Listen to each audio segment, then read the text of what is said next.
Hermanos amados de la comunidad de La Fuerita, bendito sea el Señor estar en casa. Qué rico se siente siempre estar en la casa de uno, ¿verdad? Con la familia, con los más cercanos. Estar acá es como estar en casa.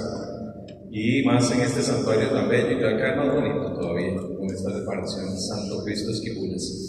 Hermanos, estamos muy felices porque estamos en un tiempo de alegría, ¿cierto? Un tiempo de gozo, en donde las alabanzas, vean como usted me llama su orden de don Jimmy, que me puso a alabar al Señor ahí con alegría, y la carrera que traía también ayudó. Entonces, bueno, estamos felices porque estamos con vida, estamos felices porque tenemos un Cristo vivo, porque tenemos la oportunidad de disfrutar de los sacramentos, de lo que es el matrimonio, que es un regalo, el poder estar en pareja y disfrutar siempre juntos.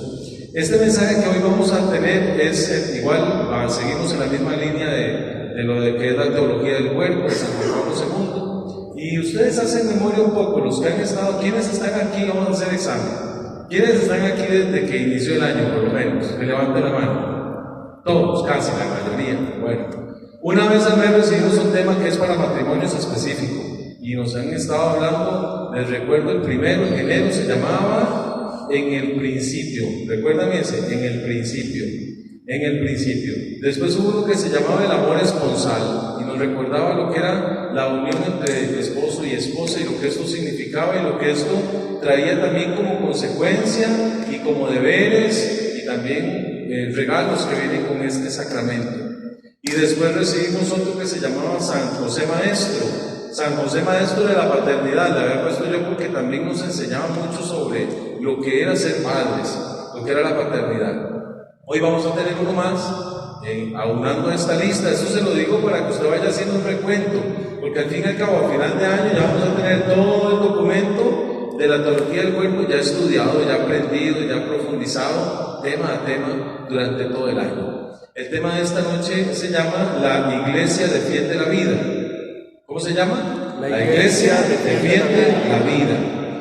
Y usted dirá, ¿y esto qué tiene que ver con el cuerpo? Muchísimo, muchísimo, muchísimo tiene que ver con el cuerpo. En medio de una sociedad que lo que tiene es una cultura de muerte, la iglesia sale como mamá a defender la vida. Sale como maestra a enseñarnos por qué es que es importante la vida y este don principal, el don mayor y el mayor derecho. Porque sin ese derecho no existirían los demás. Persona que está muerta pues no tiene muchos derechos, ¿verdad? Necesitamos estar vivos para poder tener derechos y por eso las constituciones de los países, incluido el nuestro, tienen como don primario, como la virtud principal la vida, y esto es lo que hay que proteger. La iglesia nos enseñará entonces en este tema que hay que proteger la vida y no solo protegerla sino defenderla de todo el ataque que está viviendo la vida y la familia. Y hay una cosa que llaman la Agenda 2030. ¿Ha escuchado usted esa frase? La Agenda 2030. ¿Está como familiarizado con ese tema o no, con esa palabra? Bueno, es una agenda que ya hace algunos años atrás debería de haberse avanzado, pero en el 2019, 2020 por ahí, se dan cuenta las organizaciones de las Naciones Unidas que esta agenda no se está cumpliendo. ¿Cuál era la agenda? Hay 17 objetivos de esta agenda que se tienen que cumplir a nivel global, a nivel mundial. Y en el 2020 le meten gas a esto, ¿verdad? Le meten aceleración y dicen esto tiene que estar cubierto de aquí al 2030. Al 2030 ya tiene que estar cubierta esta agenda.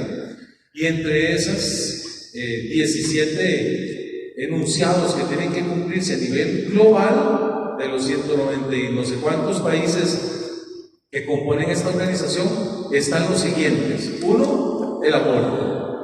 El aborto debe ser cubierto a nivel mundial. ¿En qué manera? En que sea legal, ¿verdad? Que no sea penado por los gobiernos, que sea gratuito, que sea libre, a la libre y que sea gratuito.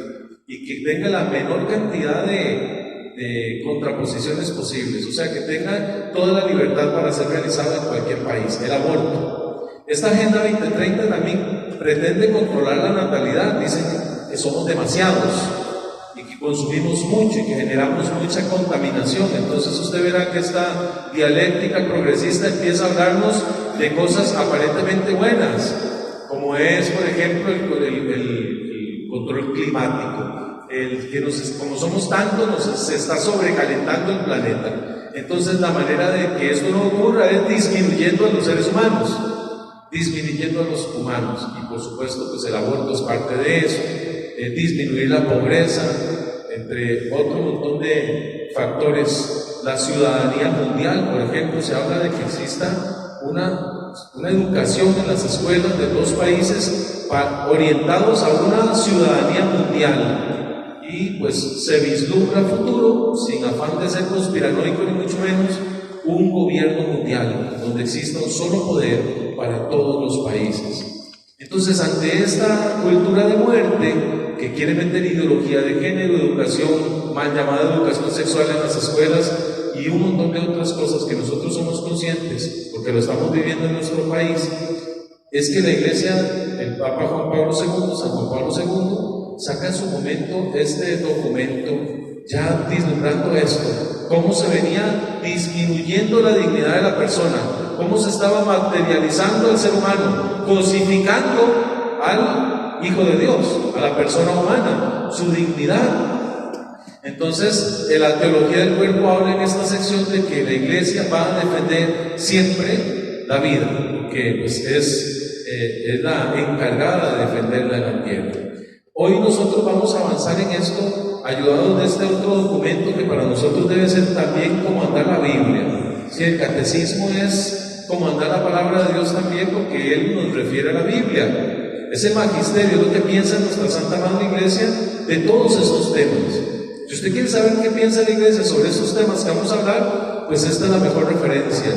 No tanto ir a Google y andar navegando en un montón de páginas que nos pueden llevar a lugares equivocados, sino ir a la fuente, el magisterio, la tradición y la Santa Palabra de Dios como fuente principal. Entonces hoy vamos a abordar tres ataques que van en contra de la vida y que la Iglesia sale en defensa de la misma y quiere explicar el porqué. De esta teología del cuerpo, de nuestro sacramento del matrimonio, brotan dos exigencias. Cuando usted se casa, cuando nos hemos casado en santo matrimonio como sacramento, tenemos dos exigencias. Una es la unidad y la fecundidad, y eso tiene que ver mucho con el cuerpo. Y se unirán y serán los dos una sola carne. Y les dice el Señor: sean fecundos, llenen la tierra y sométanla. Son las dos exigencias del matrimonio: unidad y ¿qué más? Fecundidad. Que no se le olvide, apúntelo ahí: unidad y fecundidad. Son dos exigencias del matrimonio que tienen también una doble responsabilidad: la fidelidad y la fecundidad, del dar vida. Son dos exigencias de este matrimonio que tenemos. Vamos a ir al numeral 270 para los que están anotando ahí. Numeral 270, y la primera de estas situaciones que hay que atender es de esto que estoy hablando al inicio, del aborto, la Iglesia y el aborto. Y esto, pues, ¿qué tiene que ver la Iglesia? ¿Cómo se ha denunciado la Iglesia en cuanto al acto de matar a la criatura, al ser humano dentro del vientre de la madre? El mundo quiere darnos un montón de supuestas justificaciones para que esto ocurra. El crimen más atroz de matar a una víctima inocente en el vientre de la mamá. Y yo quisiera que usted desde ya tenga apertura a esta idea, porque usted dice: yo en la vida he abortado, nunca he visto un aborto, nunca he hablado con una persona que haya abortado. ¿Está segura? ¿Está seguro? Que nunca ha participado de un aborto, que nunca ha sido cómplice de esta cultura de la muerte. Porque la indiferencia es una de las primeras reacciones del ser humano, que no quiere entrar en terrenos tan dolorosos como estos, y dice: esto no es conmigo, yo ya tuve mis hijos, ya están grandes, etc. Pero sí tiene que ver contigo, tiene que ver con nosotros. Nosotros somos emisarios, embajadores de parte de Cristo en el mundo, y si tenemos ideologías enraizadas en nosotros, posiblemente, hermanos, vamos a conducir al error a muchos, y vamos a ser también cómplices de esta realidad de muerte. Entonces, hay enunciado o supuestas justificaciones que dicen, por ejemplo, es que es mi cuerpo y yo tengo derecho a decidir sobre mi cuerpo. ¿Ha escuchado usted eso en redes sociales? a las del pañuelito verde que andan militando en el 8M y por todo lado allí, cantando himnos en contra del patriarcado y un montón de otras cosas. ¿Ha escuchado eso? Es que es mi cuerpo, yo tengo derechos, es mi derecho. ¿Será cierto eso, sí o no? ¿Qué piensan ustedes? No. ¿Por qué no? ¿Qué piensan? Hoy vamos a hablar un poco, porque somos poquitos acá. Este santuario es muy grande, entonces hablemos un poco. ¿Por qué creen ustedes que no es cierto este enunciado de que es mi cuerpo y por lo tanto tengo derecho a decidir sobre él? ¿Por qué? ¿Por qué? El cuerpo es el templo del Espíritu Santo, viéndolo muy cristianamente, pero viéndolo un poco más científicamente. Porque si fuera su cuerpo, sería usted la que se muere. Cuando se hace un aborto a la persona, si fuera su cuerpo, sería ella la que se elimina. No es su cuerpo. Es el cuerpo de una criatura que está gestando dentro del suyo, pero no es suyo. No es su cuerpo. Tiene un ADN completamente diferente, tiene incluso un grupo sanguíneo diferente al de la madre, tiene órganos distintos, las palpitaciones de esta criatura van a un ritmo distinto al de la mamá, por lo tanto no es tu cuerpo. Está dentro de tu cuerpo por un tiempo específico. Si fuera parte de tu cuerpo, nunca nacería, nunca necesitaría independencia, estaría adherido a tu cuerpo. Y eso obviamente, razonablemente nos damos cuenta de que no es un argumento positivo. Es que lo que está allí no es un ser humano. Hasta ciertas semanas se puede abortar porque es que todavía no tiene forma humana. ¿Será cierto este argumento también, hermanos? ¿Qué piensan? No. Tampoco. Porque desde el primer segundo, desde que se efectuó la chispa, ahora que hay fertilización in vitro, han logrado visualizar, aunque esto no es, vamos a hablar de esto más adelante, se ha distinguido un pequeño destello, una pequeña, podríamos decir, una chispa, en el momento justo en donde está la fecundación de este nuevo ser. Y desde allí es persona, desde allí es un ser humano. Sus cromosomas, su ADN indica que lo que está creciendo en ese útero es un humano, no es un embrión de otra cosa, no es otra raza, es un ser humano que no esté completamente formado. Entonces, otro argumento que no funciona. Se habla de una salud reproductiva, y digo salud porque ¿en qué lugar de salud entran dos y sale solo uno vivo? ¿Será esto salud? El eliminar, el matar a otro, esto va completamente en contra del juramento hipocrático que hacen los médicos, que juran defender la vida a costa de lo que sea y nunca provocar. Incluso hay una parte de ese juramento que dice nunca provocar el aborto a una mujer. Se habla de la interrupción del embarazo y a nivel político se mete mucho a eso, la interrupción del embarazo. ¿Será cierto eso, hermanos? ¿Se puede reanudar una vida después de provocar un aborto? Porque interrumpir, aquí les decimos apagadores, pero se les dice también a los encender la luz, ¿cómo se les dice? Interruptores. Interruptores, ¿por qué? Porque en algún momento interrumpe el flujo eléctrico y después lo reanuda. Puede volver a iniciar, pero un embarazo no. Un embarazo usted lo destruye y ya no puede reanudarlo. Entonces no es cierta esta dialéctica también de la interrupción del embarazo. El costo promedio de un aborto anda rondando los $4,224 si es químico, digamos con ácidos, con algún medicamento que destruya a la criatura en cualquiera de sus meses, porque ahora ya no es hasta cierta cantidad de semanas, no, ahora es incluso en algunos estados de México ya hasta los 8 o 9 meses, justo antes de nacer, pueden destruir esta vida. Entonces 4,224, y si fuera ya quirúrgico, o sea, meter las pinzas, desmembrar a la criatura dentro del vientre de su madre y sacarlo en pedazos, cuesta alrededor de $726. $726 en promedio, habrá unos más que otros. Vemos entonces, hermanos, que el aborto al fin y al cabo es un negocio redondo para la IPPF o la Planned Parenthood, que es una de las grandes abortistas a nivel internacional, que cometen alrededor de 630,000 abortos al año. 630,000 abortos. Si nos ponemos en perspectiva, hermanos, en San José hay yo tenía el dato por aquí, 339.581 personas en San José. Ustedes saben lo que es la capital de nuestro país. No llegamos a esa cuota de 630. Ocuparíamos reunir a San José, todo San José y toda la Juela juntos para llegar apenas a 641.000. Entonces vean la cantidad de seres humanos que son destruidos. Ahora súmele a esto los embriones que ya están fecundados por la fertilización in vitro y que están congelados en bancos de crioconservación, que son como laboratorios fríos en donde estos óvulos fecundados, ahí hay un ser humano ya, están congelados.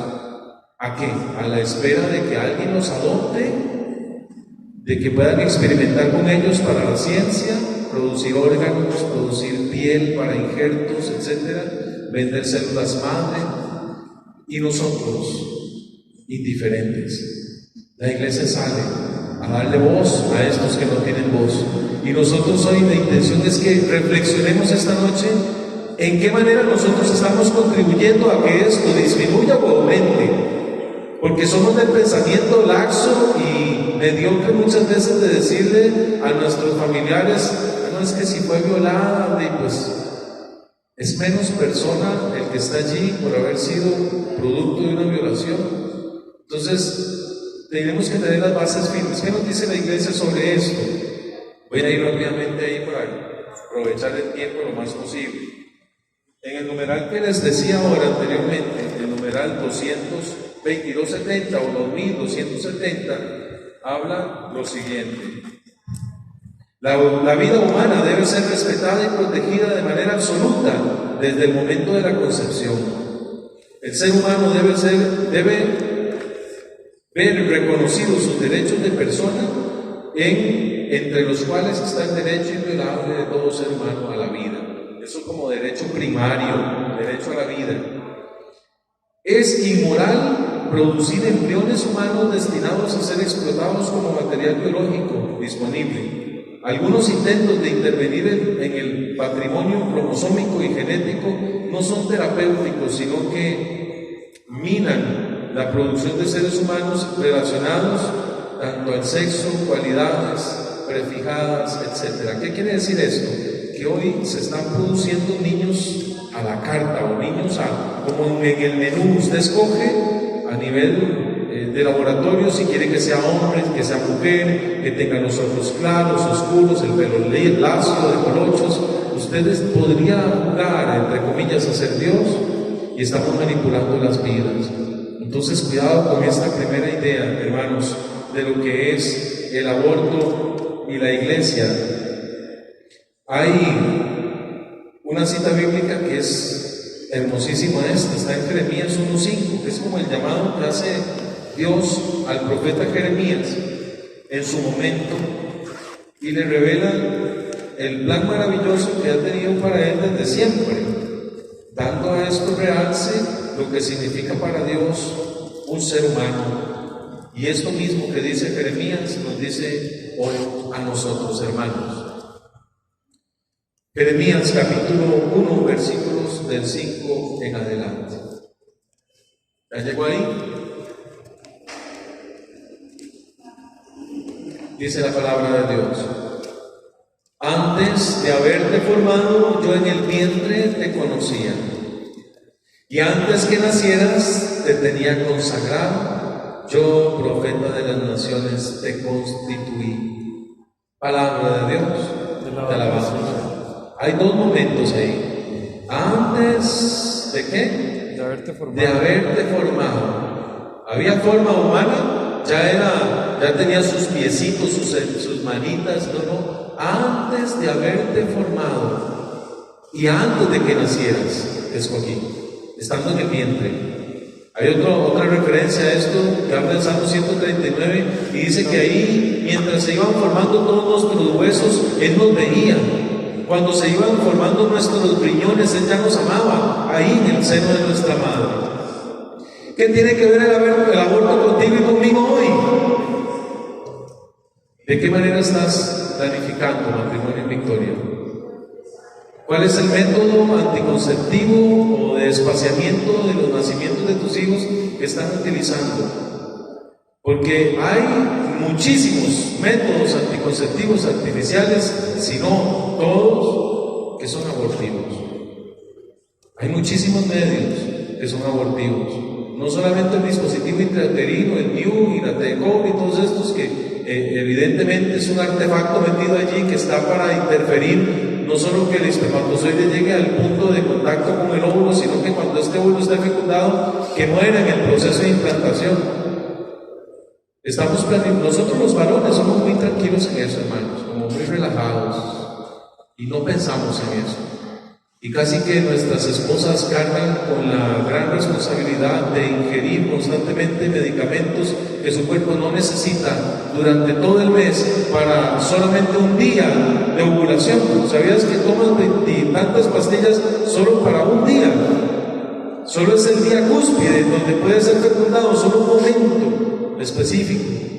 Y nos estamos contaminando durante todo el mes. Y el hombre tranquilo y relajado, porque ¿cuál anticonceptivo hay para los hombres? Díganme, ¿cuál? Solo uno. Y no le hace nada. Capaz que a ella sí le da alergia, látex o algo, pero al hombre no le ocasiona nada. Y las mujeres están con todas las venas en las piernas y tienen náuseas constantemente. Y tienen, ¿por qué? Porque tu cuerpo cree que estás embarazada. La pastilla le manda al cerebro esta indicación que ella está embarazada, por lo tanto no te viene la menstruación. Y yo he escuchado muchísimos papás que están deseando que su hija tenga 12 o 13 años para llevarla a la Levi's, que le pongan el implante subcutáneo en el brazo, en la vena, para tener una bomba de estrógenos y progesterona durante 4 años. 4 años que no le viene la menstruación a tu niña. Ah, pero es que ahora mejor que se cuide, mejor evitar una torta, decía un día de estos una mamá en las noticias. Y damos carta abierta para el desastre sexual que se vive hoy en día. Bueno, pues esta es la primera idea, son 3. La primera entonces es la iglesia, obviamente, hermanos, y desde la palabra va en contra del asesinato. Es un mandamiento: no matarás, bajo ninguna circunstancia no matarás. El aborto es el peor de los asesinatos, porque quien muere no tiene posibilidad de defenderse y muere en manos de sus propios padres. Hay otra sentencia que dice que ellas, es que yo tengo derecho a decidir si ser madre o no. Error. Ya usted es mamá.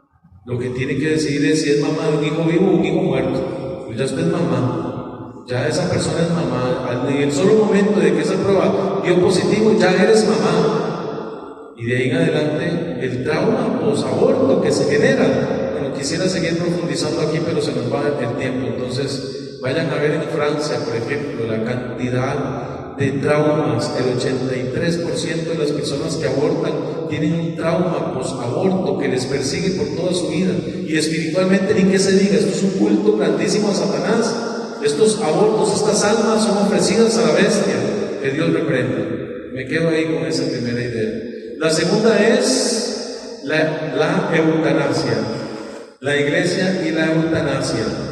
Está en el numeral 2276 del catecismo, para los que están anotando, 2276. Sabemos que es eutanasia. ¿Sí le suena? No es el nombre de la tía viejita que usted tiene en otro país, ¿no? Eutanasia es el acabar con la vida con el afán de evitar el sufrimiento.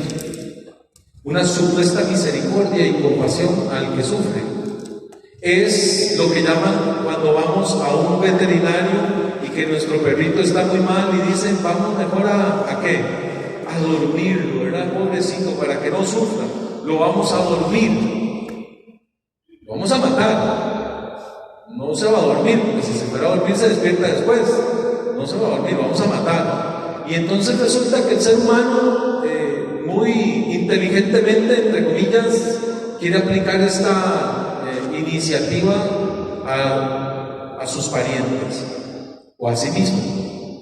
En Colombia, en el 2022, bueno, ya venía decía tiempo atrás, una mujer llamada Marta Sepúlveda, de 51 años, padeció la enfermedad que se llama esclerosis lateral amiotrófica.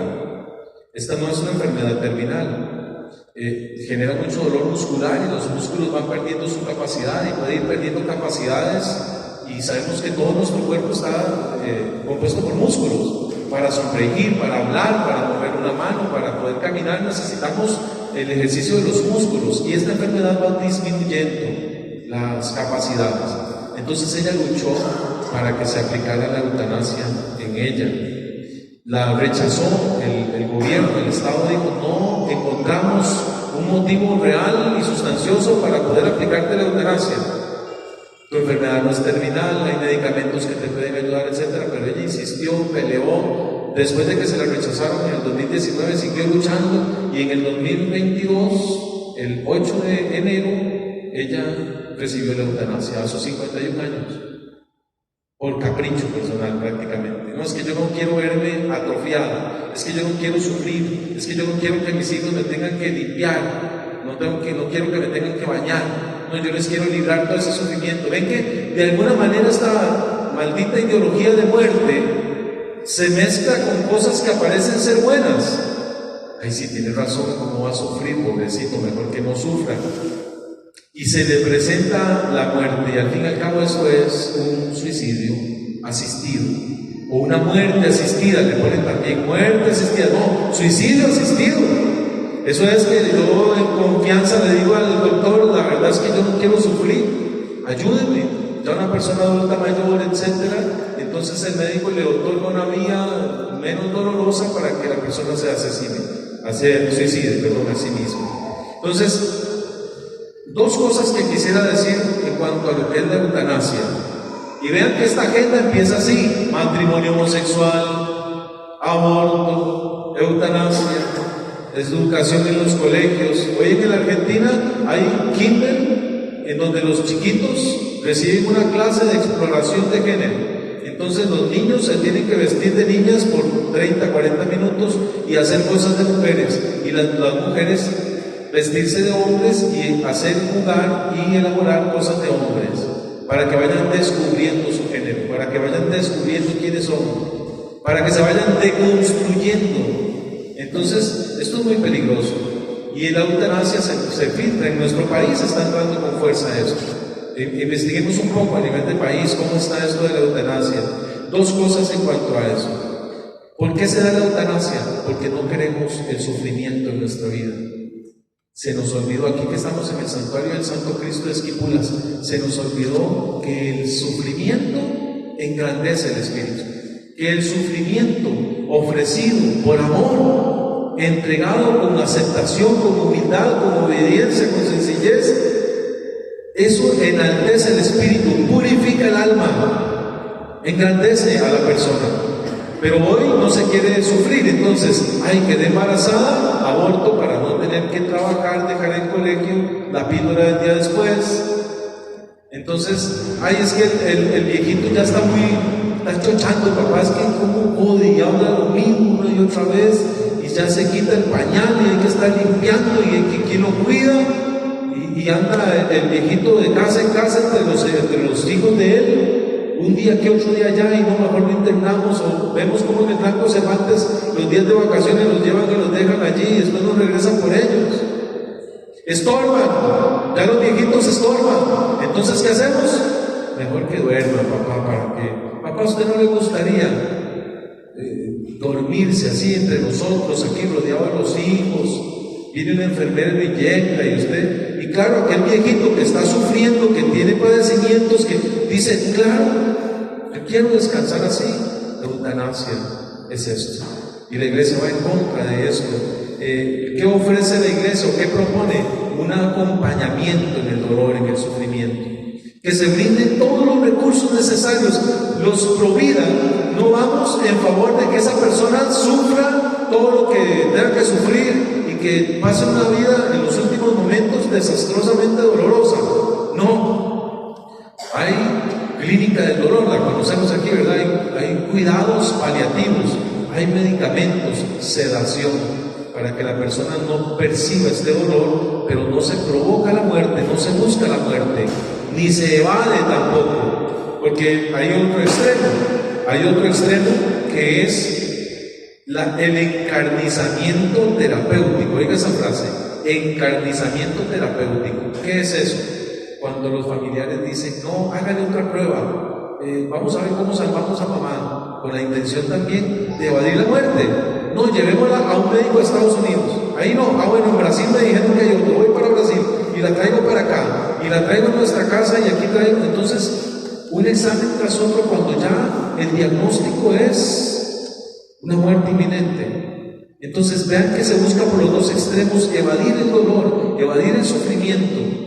Y la iglesia propone acompañar al doliente, estar con el paciente. ¿Por qué no se quiere acompañar a los ancianos, adultos? Y ojo que eutanasia no es solo para los viejitos, porque un niño en su vientre, al saber que tiene síndrome de Down, en España los matan. Ya no hay nacimientos de niños Down en España, porque se considera un error, se considera una deformación, una discapacidad.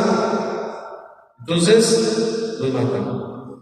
En los países orientales hacían lo mismo con las niñas, porque eran sobrepoblados, entonces empezaron a abortar niñas. Vaya a ver hoy poquísimos nacimientos en esos lugares.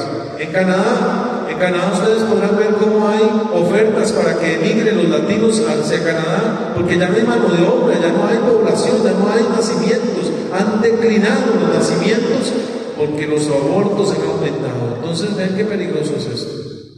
Cuando usted tenga tentación de decir, sí, pobrecita, mejor que descanse, mejor que le inyecten y ya, recuerde esto. Otro argumento de la eutanasia dice, es que hay formas de vida que no son dignas. Entonces mejor ayudarles a que mueran. No, matarlos, esa es la palabra correcta. Matarlos.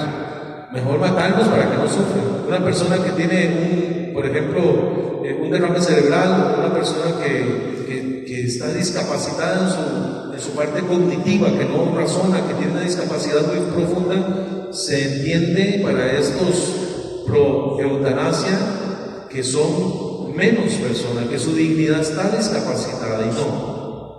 La dignidad tiene cada uno de nosotros, esta dignidad desde que es persona, no es por el dinero que tengamos, que somos más personas o menos personas, ni mucho menos por nuestras habilidades físicas. Esto no discapacita. Lo que hay entonces, ¿qué es? Ganas de evitar el sufrimiento. Y termino en estos últimos 8 minutos, mis hermanos, con la última idea. Hemos visto dos: aborto y la iglesia, o la iglesia y el aborto, y que quede claro en nosotros que hay métodos naturales de regulación de la natalidad. El método de ovulación Billings es gratuito, es muy efectivo tanto para quedar embarazada como para no quedar, para espaciar los nacimientos. Es el único método que involucra al hombre, al esposo, en el estar atentos a este método. El hombre se involucra, aumenta el diálogo entre la pareja y es sumamente efectivo. Claro, genera un esfuerzo, genera abstinencia, genera castidad, genera respeto, porque hay días fértiles en donde la persona debe abstenerse de mantener relaciones íntimas, la pareja.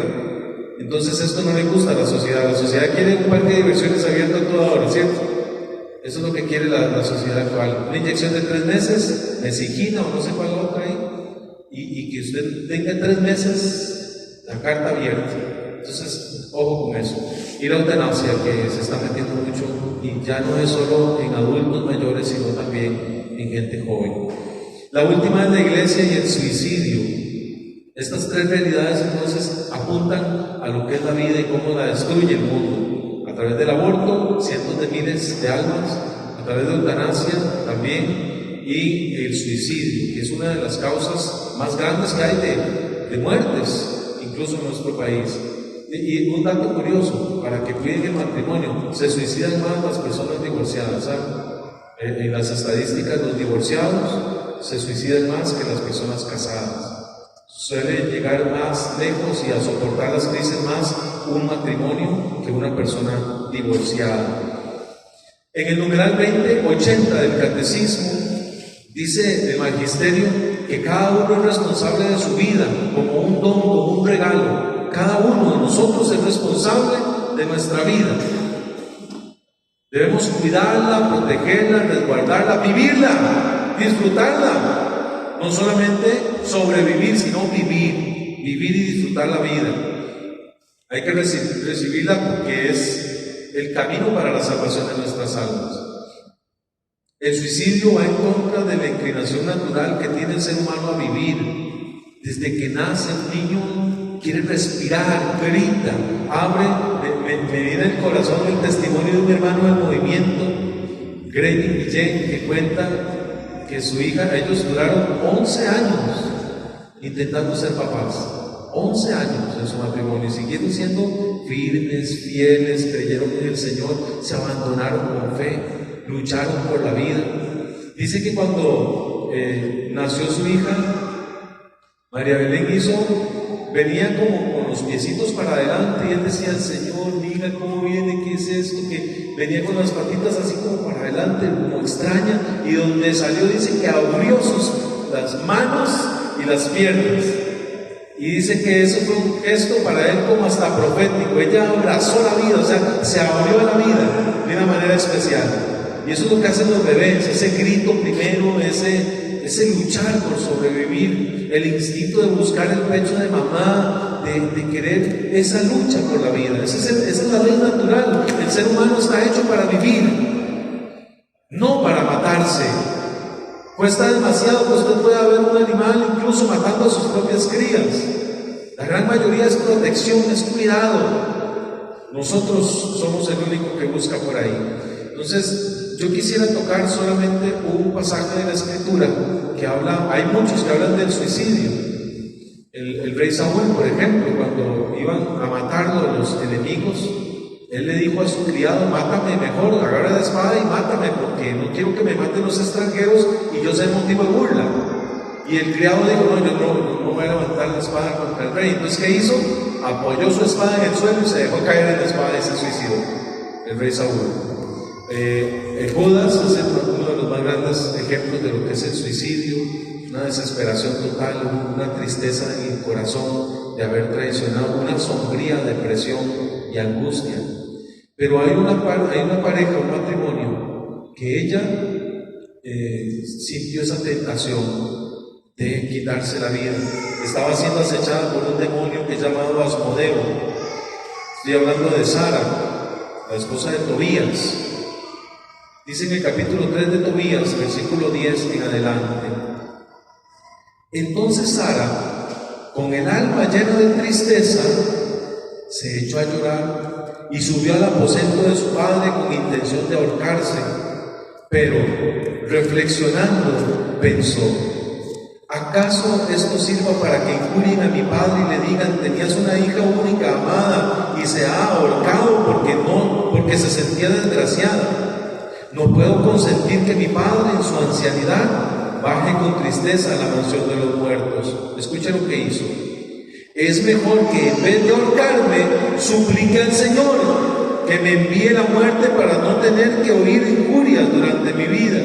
Y en aquel momento, extendiendo las manos hacia la ventana, oró. Versículo número 16. Fue oída en aquel instante la oración en la gloria de Dios, y fue enviado Rafael a curar a los dos, a Tobit para que se le quitaran las manchas blancas de los ojos y pudiera con sus mismos ojos ver la luz de Dios, y a Sara, la de Raguel, para entregarla por mujer a Tobías, hijo de Tobit, y librarla de Asmodeo, el demonio malvado, que Tobías tenía más derechos sobre ella que todos cuantos la pretendían. Palabra de Dios. Te alabamos, Señor.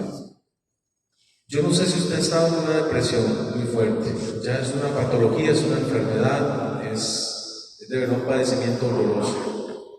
Todo se oscurece, no hay alegría, no hay mañana, todo es oscuridad, es tristeza, es soledad, es abandono, no dan ganas de comer, de bañarse, de salir. Y una persona en ese estado es susceptible a escuchar la voz del demonio. Este demonio de Asmodeo era el que quería quitarle el alma a Sara, como lo había hecho con 7 de sus esposos. Pero ella hizo algo diferente. ¿Qué hizo? Oró, suplicó a Dios. Y dice que al instante Dios oyó la súplica y envió al arcángel Rafael a que la librara del demonio Asmodeo, a que Dios reprenda. Demonio Asmodeo es el que mortifica los matrimonios en la infidelidad, en el adulterio, en la pornografía. Ore para que el Señor nos libre. Pidámosle a San Miguel Arcángel, a San Rafael Arcángeles, que nos protejan y nos resguarden con la ayuda y el poder de Dios, para que no se meta nunca en nuestra familia la intención de suicidio. Hoy es como una moda. Hoy nuestros adolescentes se cortan en sus partes íntimas, en las ingles, en sus venas. Constantemente se escuchan casos de jóvenes que se toman medicamentos excesivos para acabar con su vida, y al fin y al cabo, ¿qué es lo que quieren acabar? No con su vida, con el sufrimiento. No es porque no se amen, es porque no sienten amor de parte de su familia. Entonces, yo creo que esto es importante reflexionar en estas tres cosas: aborto, suicidio y eutanasia. Y si vemos alguna de las señales del suicidio, hay depresiones sonrientes también, que hay que tener cuidado. Jóvenes que usted dice, pero yo lo veía feliz, él hablaba con todo el mundo, pero por dentro llevaba una procesión horrible, una intención, un acecho del enemigo. Entonces, hermanos, dispongámonos porque Jesús se va a hacer presente, y presentémosle no solamente a los que están pensando en suicidarse, sino también a las personas que conocemos que se han suicidado. Dice el catecismo en este numeral que les daba ahorita, el 2283, que Dios tiene caminos insondables para alcanzar la gracia, la salvación. Y una persona, un suicida, justo en el momento final de su conciencia, puede haberse arrepentido y el Señor tener misericordia y alcanzar el perdón y el cielo inclusive. Entonces, no disminuyamos la misericordia de Dios, ni juzguemos nunca a una persona en depresión. Nunca señale, nunca diga, eso es puras varas suyas, levántese, vamos, báñese, a usted no le pasa nada. No sabes lo que esto significa. Lo que es escuchar por allí la voz del enemigo que te presenta constantemente. Yo tengo casos de personas muy cercanas que han andado con la carta de despedida en su billetera por mucho tiempo, y la familia no sabía. Y en una oración, en un momento de encuentro como el que vamos a tener hoy, sacaron esa carta y se la entregaron a Dios y la destruyeron allí. Una carta de suicida, una carta de despedida a sus hijos, a su familia, a los seres queridos. No sabemos si la persona que está a nuestro lado está pasando una lucha interna como esta.